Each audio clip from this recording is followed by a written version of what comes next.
You are now listening to theGrio's Black Podcast Network, Black Culture Amplified. So what does going pop mean? Why is it bad to go pop? Are you a sellout if you go pop? Well, we're going to talk about that today. And that's why I want to welcome you to theGrio Daily, the only podcast that'll tell you why going pop is just going white. It's Black Music Month, and we're going to talk about that and other things with one of my favorite writers at theGrio, Matthew Allen, who is the music critic and columnist at theGrio and who knows more about music than I do. So I had to invite him on here because he's smarter about music than I do. So I want to welcome you, Matthew, to theGrio Daily. Thank you very much for having me, Michael. I'm honored. Today we're going to talk about going pop, or the idea of going pop. So Matthew, first of all, there's two things, right? What do you mean when you say going pop, or Black people or Black musicians went pop? And then what do you think that the popular culture or people mean when they say the same thing, especially when they say it derogatorily? So let's start with the reverse.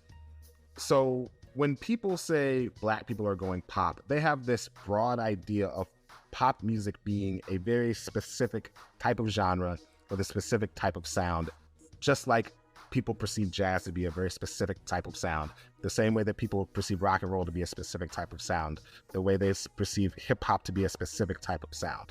In actuality, pop music is a it's not a homogenization, it's really more of a marbleization of several different genres coming together and converging, in my opinion, at least when Black people tend to do it. I think one of the interesting things about the society deeming Black people as being sellouts because they're going pop is because when they hear white people doing pop music, they're hearing a sanitized, as you said, a sanitized version of Black music. A perfect example would be a song like Hit Me Baby One More Time by Britney Spears. Hit me, baby, one more time. Oh, baby. You know, there's a lot of Black influence in that song, even though it was written by Max Martin, a Swedish white man.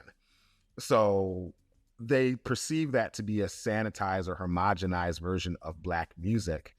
And so that's not really appreciated by a lot of Black people in the community. So when they see Black people making music that's sort of a caricature of something that they've made before, they're going to see it as, oh, you're doing this just to carry favor with a white audience or a wider audience, because, you know, pop music is from popular music, whatever white people deem to be the best, just because there are more white people in the country than anything. I have an issue with that because so much of pop music today derives from the innovation of Black musicians. And so that makes it a little bit more complex. Yeah, I think it's more complex, but okay, so let's look into this. Let's dig into that a little bit, right? So I think there's two different ideas of pop music, right? One is just the surface idea of what's popular. I think that, like, no one would disagree that there are artists who will, because of their need to or want to expand their audience, or for money, or just because of their influences, will kind of sanitize their music specifically to make it appealable to a wider and necessarily wider audience. Now, you have to base that on the idea that all music, all American music, is Black music, right? Yes. But even from its beginning, you talk about jazz, you talk about blues, as soon as white people heard it, they took it and did something white to it, right? Uh-huh. Like, they took jazz and took out the improvisation, right? Uh-huh. They took blues and took out the pain and just, you know, used the guitar rhythm. Even when you talk about Hit Me Baby One More Time and those Swedish producers, right? What they're doing is they basically figured out the algorithm of Black music and turn it into a math problem and say, hey, we can make 100 of these if you need them, right? Very much so. And it is based on an algorithm that Black people created, but they've sanitized it and monetized it for white consumption. Now, here's the problem with that whole argument, right? Uh-huh.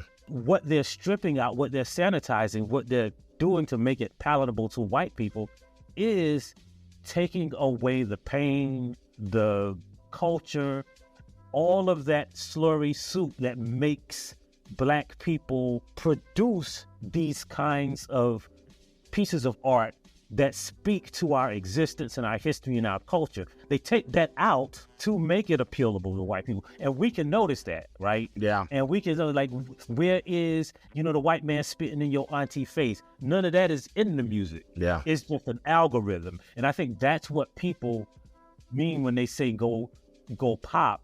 And I think, like, the two ideas can coexist at the same time. What do you think? Those two ideas absolutely can exist at the same time. I mean, every contemporary American genre of music was pioneered by an African-American artist. I mean, basically, you can trace everything back to 10 or less people in terms of contemporary 20th century popular music or any contemporary American genre. Ray Charles, Sam Cooke, James Brown, Louis Jordan, Louis Armstrong, Chuck Berry, Robert Johnson, Big Mama Thornton. It all leads back to those people. Sister Rosetta Tharpe, Jelly Roll Morton. Yeah, Jelly Roll Morton, Louis Johnson, Aunt Emmons. It all goes back to those people. Those 10, that pocket of 10 people who made those innovations. The thing about Black music, Black people making pop music, is that so much of the important aspects of pop music, swing, shuffling drums, syncopated rhythm, chord and bar structure, that comes from the innovation of Black artists, particularly going all the way back to, like I said, to Jelly Roll Morton, to Scott Joplin, to Louis Armstrong.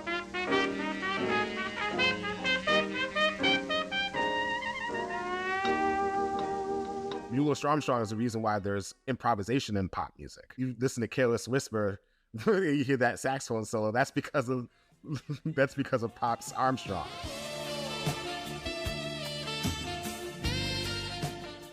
So yes, the sanitation of the Black aspects of it from a thematic standpoint and an execution and attack standpoint, that's really where a lot of people are having the issue with in society, is the execution and the attack. You know what I'm saying? Like, some guitarists who are trying to make a pop record in the studio will play it very straight. They'll just play the notes on the page. Whereas a Black musician might do a little bit more flair.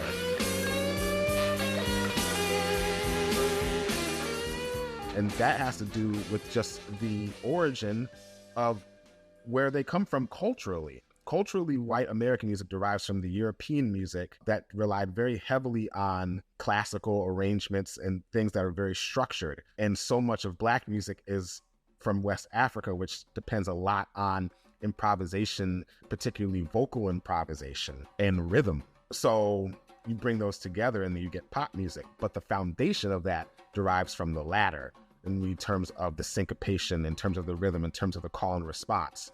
So they can coexist that, yes, when you take out the cultural subject matter and the execution and attack from a musical and an instrumental and a vocal aspect and strip that, that's the sanitation of Black music.